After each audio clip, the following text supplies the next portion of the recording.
Caros amigos, estamos hoje aqui por razões patrióticas e para salvar a pátria e a democracia que estão, a meu ver, em grande risco.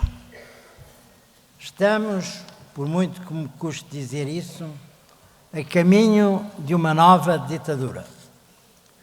Vida o que se passou há poucos dias com as universidades e os institutos politécnicos e também o que está a passar hoje mesmo, nesta noite, com as polícias. Bem como os juízes, os militares, a Guarda Republicana, os polícias, já disse, e também com os funcionários públicos e mesmo bastantes privados.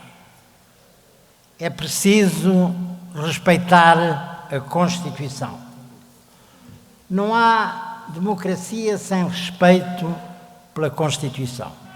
O Sr. Presidente da República, que jurou cumprir e fazer cumprir a Constituição, não a está a respeitar, o que é inaceitável.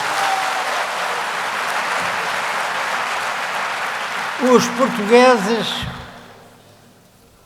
com este governo, estão a emigrar, em grande parte, desesperados, revoltados e alguns, infelizmente, a suicidar-se. E outros, para subsistir, entram na criminalidade. Nunca houve tanta criminalidade como agora. E isso é gravíssimo. É preciso ter a consciência de que a violência está à porta. Ora, é isso que é necessário evitar.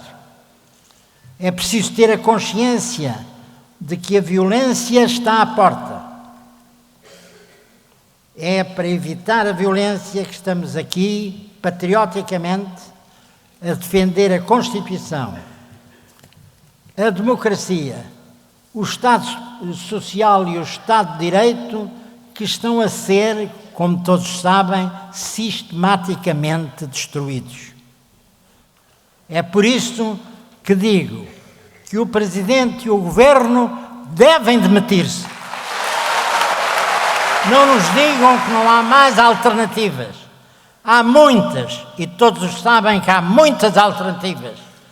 Não desgrace mais a Portugal, Sr. Presidente da República.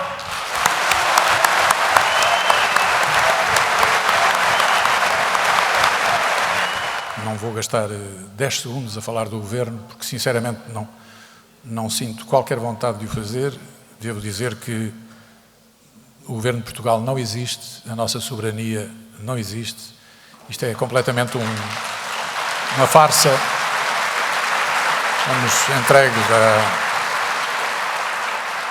entregues a uma gente que a gente não conhece, não sabe quem é, e que dá ordens e que determina sobre o nosso futuro e a nossa vida.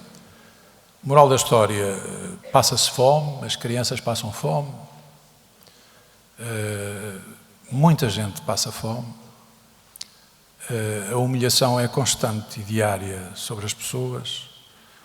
Foram buscar aos velhos aquilo que eles tinham depositado em confiança nas mãos do Estado para viverem uma velhice digna. É um desmando total e profundo.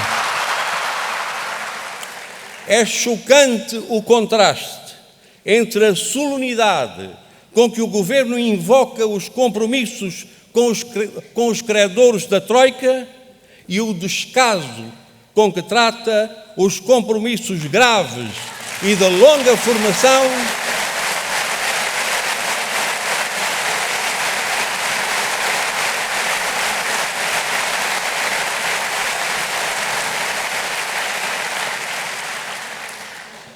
e o descaso com que trata os compromissos graves e de longa formação que tem para com os portugueses.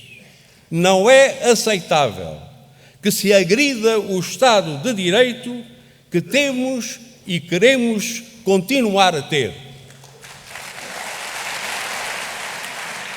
Finalmente, não é aceitável que se enfraqueça a solidez da democracia portuguesa. Não basta um governo ter sido eleito para ser democrático. Essa é a primeira condição, uma condição necessária, mas não é suficiente. É preciso que também seja democrático no modo de exercer o poder. Estamos habituados a valorizar a democracia pelas liberdades. Acontece, porém, que as liberdades sem a justiça redundam em liberalismo selvagem, que mantém as estruturas que sustentam o padrão de desigualdade.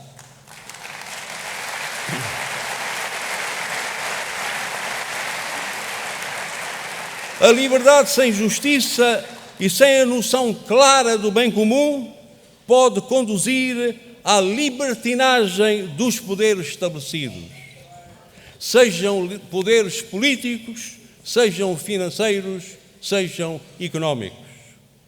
Recorda o Prémio Nobel da Economia Amartya Sen, que um homem com fome não é livre. Não é livre quem não possa satisfazer as suas necessidades básicas de saúde, de educação, de meios para uma vida digna sem dependência. Tudo condições necessárias ao exercício da liberdade, ao exercício pleno da cidadania. Mas há uma conversa que tem que ser tida sobre o Estado Social. Não foram os serviços públicos e as prestações sociais que nos conduziram a esta crise. Pelo contrário, Portugal, país com tantos pobres e tanta desigualdade social, é também o país da Europa onde as transferências sociais impedem que 45% da população ativa viva em risco de pobreza. São 3 milhões de portuguesas e portugueses que, com a redistribuição fiscal e com serviços prestados pelo Estado, têm as condições mínimas de igualdade e de cuidado.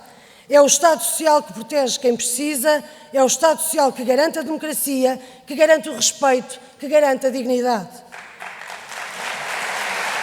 O serviço público é, por isso, a base e o cimento da democracia. Da mesma forma que nunca aceitaremos democracia pela metade, não podemos permitir serviços públicos a retalho. Nunca.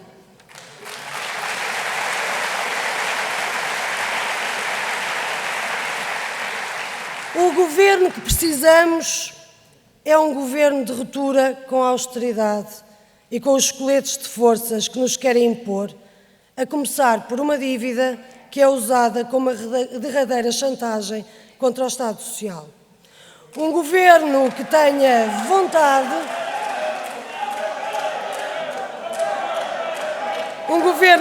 a vontade e a força necessárias para renegociar a dívida em boas condições. Força essa que lhe há de vir do facto de ter sido devolvido ao povo o direito soberano de decidir sobre a sua vida e sobre as grandes opções políticas e económicas do seu país. Vivemos tempos de urgência.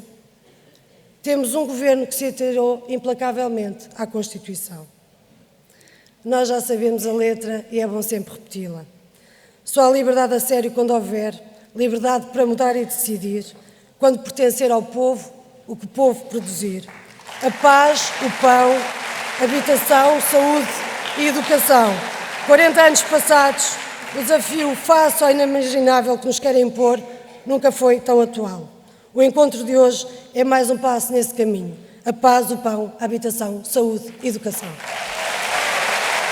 Quando aparecem umas luminárias a dizer que o problema é a Constituição da República, são muito ignorantes. O problema não é a Constituição da República.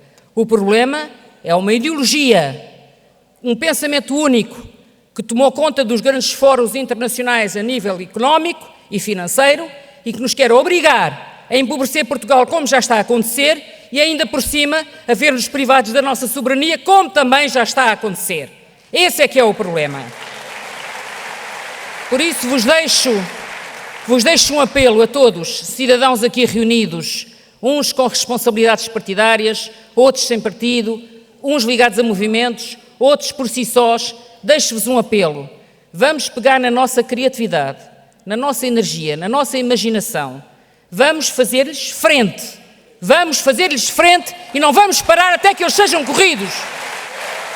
A defesa da Constituição, a defesa da democracia, a defesa das funções sociais do Estado passam por uma renegociação da dívida, defendendo os interesses portugueses numa política de desenvolvimento soberano, assente no aumento da produção nacional e no controle do Estado dos setores estratégicos.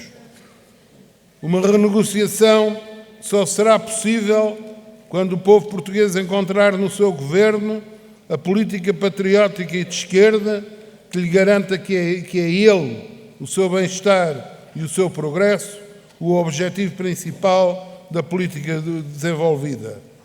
O que requer outra política. E outra política requer outro governo. Outro governo requer eleições antecipadas que estanquem o desastre e abram caminho a soluções. Amigos, companheiros e camaradas, como membro de uma minoria em extinção, pelo menos no topo do meu partido, o PSD, a dos social-democratas, não se espere de mim nem a mais pequena palavra de justificação por aqui estar. Bem pelo contrário. Farei a muitos a pergunta de por que razão não estão cá. Custa-me a ideia de que o papel dos que aqui estão seja apenas defender, como se estivessem condenados a travar uma luta de trincheiras. Não, os que aqui estão não estão a defender coisa nenhuma, mas a atacar a iniquidade, a injustiça, o desprezo.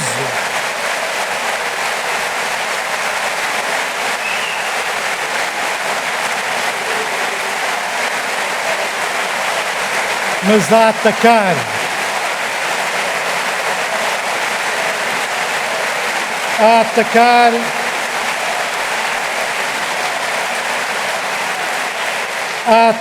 a iniquidade, a injustiça, o desprezo, o cinismo dos poderosos, para quem a vida decente de milhões de pessoas é irrelevante, é entendida como um custo que se deve poupar.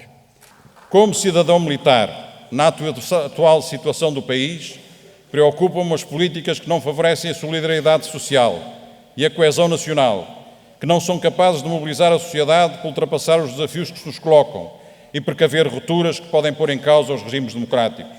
Em democracia, nunca há apenas uma solução. É neste quadro político que têm que ser encontradas as melhores soluções que o nosso país e o nosso povo merecem e precisam.